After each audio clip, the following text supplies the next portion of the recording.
वहाबी ही मुनकरे गौस नहीं, राफजी तो उनको सिरे से सैयदी नहीं मान रहा।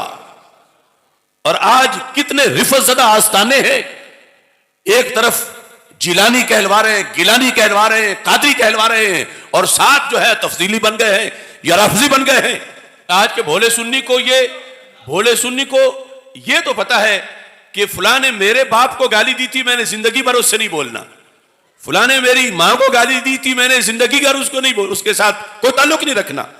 लेकिन ये सुन्नी ये भी तो सोचे कि जिसके साथ उसकी यारी है वो तो रोजाना हजरत सिद्दीक अकबर को गालियां देता है, हजरत फारूक आजम को गालियां देता रज़ी अल्लाह तआला अन्हुमा, उम्मुल मोमिनीन आयशा सिद्दीका रज़ी अल्लाह तआला अन्हा को गालियां देता।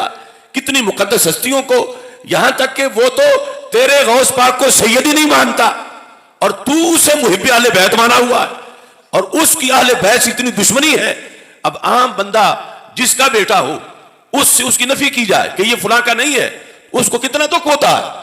तो गौसे पाक जो हसनी हुसैनी सैयद है, जब उनके खिलाफ ये कहा जाए तो कितना आपको कब्र में भी इससे रंज पहुंचेगा कि ये कैसे लोग हैं। और उस फिरके के अंदर ये बात कूट कूट के उनको पढ़ाई जाती है। मैं खुद इस बात का इस लिहाज से भी गवाह हूं कि जब मैं बगदाद शरीफ पढ़ता था तो चूंकि उस वक्त इक्तिसादी पाबंदियां भी थी, और जिस तरह अब लोग इराक जाते हैं ज़ियारतों पर, इस तरह का कोई सिलसिला नहीं था, ना इस तरह वीज़े मिलते थे, और बहुत कोई शाज़ नादर कोई बंदा पाकिस्तानी हमें वहाँ नज़र आता था। तो एक दिन यानी जोर के वक़्त में जब यूनिवर्सिटी से दरबार गौसे आज़म रहमहुल्लाह ताला पे वापस आया तो मैंने कुछ देखे कि शलवार कमीज़ पहने हुए कुछ सादे सादे देहाती से लोग वहाँ पर मेन गेट जो गौसे पाक रज़ी अल्लाह तआला अन्हु का, वहाँ वो खड़े थे और इस तरह यानी पढ़ने की कोशिश कर रहे थे। और मुझसे उन्होंने पूछा कि ये कौन सी जगह है, ये किसका दरबार है। तो मुझे तज्जुब भी हुआ और मुझे खुशी भी थी कि मैं पाकिस्तानी देख रहा हूं कि ये कैसे पहुंच गया यहां पर। तो वो कोई रवाफिज का ग्रुप था जो वहां की ज़ियारतों के लिए गया हुआ था, और चलते फिरते फिर वहां भी पहुंचा तो मैंने बड़े ही जज्बात में आकर कहा कि ये तो 11वीं वाले पीर हजरत गौसे आजम शेख अब्दुल कादिर जिलानी रहमतुल्लाह अलैह का दरबार शरीफ है।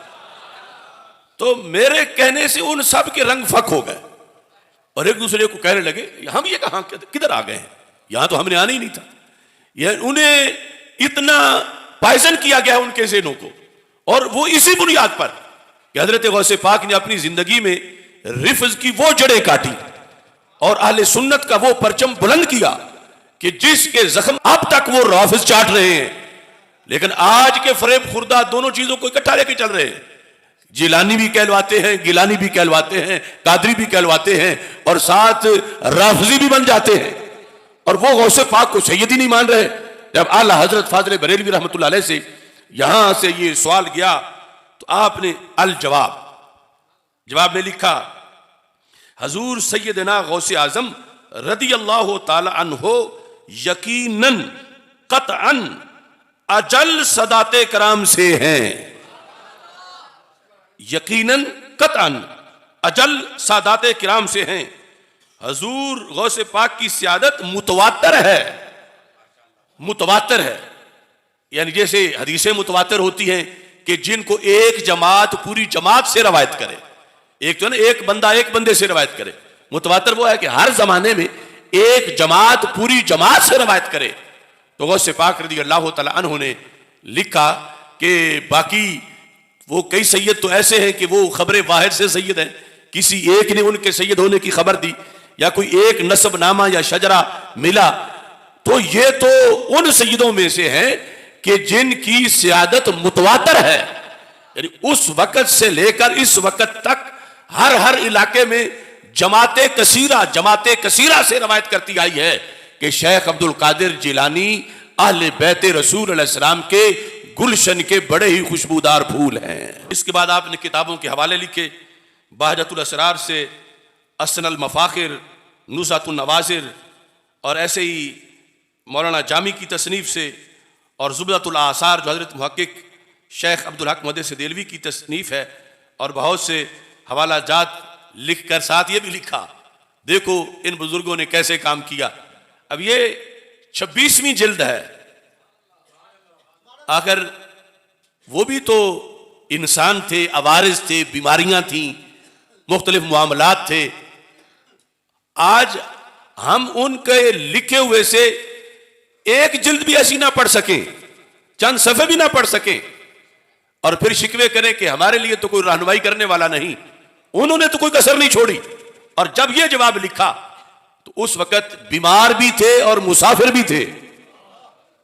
सफर में लिखा फकीर बवजह अलालत तब्दीली हवा के लिए पहाड़ पर आया हुआ है। दीन का काम फिर भी नहीं छोड़ा। फतेह वजीराबाद लक्कड़ मंडी के इस्तिफ्ता का जवाब पहाड़ पे बैठ के भी लिखा है कि मैं चूंकि अलील हूं और हकीमों ने कहा है कि तब्दीली हवा के लिए पहाड़ पे चले जाओ, तो मैं इतनी दूर आया हूं पहाड़ पे, और पीछे घर से कोई डाक लेके पहुंचा है, तो ये जरूरी समझा कि मेरी तरफ से वजीराबाद जवाब जाए, गोजरावाला जवाब जाए, और फिर उम्मत में ये राइज हो जाए कि आला हजरत फाजिल बरेलवी बिला वजह नहीं कहते तेरे दरबार में आता है रजा उसको शफी जो मेरा गौस है और लाडला बेटा तेरा। वहां भी ये जरूरी समझा कि इनकी सियादत का दिफा किया जाए। और आखिर में आप फरमाते हैं राफजियों के यहां तो मेयारे सियादत रिफ्ज है।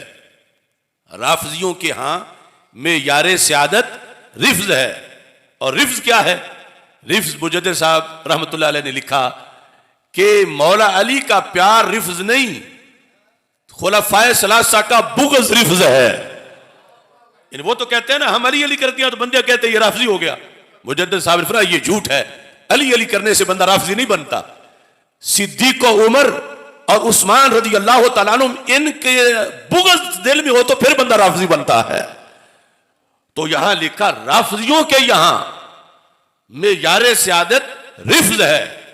राफजी उस को सैयद मान लेंगे जो तबर्रा करेगा इन मुकद्दस हस्तियों को। उनके नजदीक मेयारे सियादत रिफ्ज है। रिफ्ज क्या है? सैयद आयशा सिद्दीका से बुग़्ज़ रखना, हजरत अमीर मुआविया से बुग़्ज़ रखना, हजरत सिद्दीक़ अकबर, फारूक आज़म, उस्मान गनी रज़ी अल्लाह तआला अन्हु इनसे बुग़्ज़ रखना। अगर बुग़्ज़ रखता हो तो आला कहते हैं कोई मिरासी भी हो तो इसको ये सैयद मान लेंगे। और अगर इन तीन यारों के प्यार का झंडा लहराता हो तो अब्दुल कादिर भी हो तो ये सैयद मानने को तैयार नहीं। यानी कितनी बुराई है इनके अंदर। फरमाते हैं राफजियों के यहां तो मेयारे सियादत रिफ्ज है। सुन्नी कैसा हो जलीलुल कदर सैयद हो उसे हरगिज सैयद ना मानेंगे। यानी जिस तरह के गौसे पाक हैं कितने जलीलुल कदर सैयद हैं, लेकिन राफजी इनको हरगिज सैयद ना मानेंगे। और कोई कैसा ही रजील हो, और साथ दूसरा बोला जलील कौम का हो, कैसा ही रजील हो और जलील कौम का हो, आज राफजी हो जाए कल से उसे सैयद कहना शुरू कर देंगे। इनके नजदीक ये मेयार है।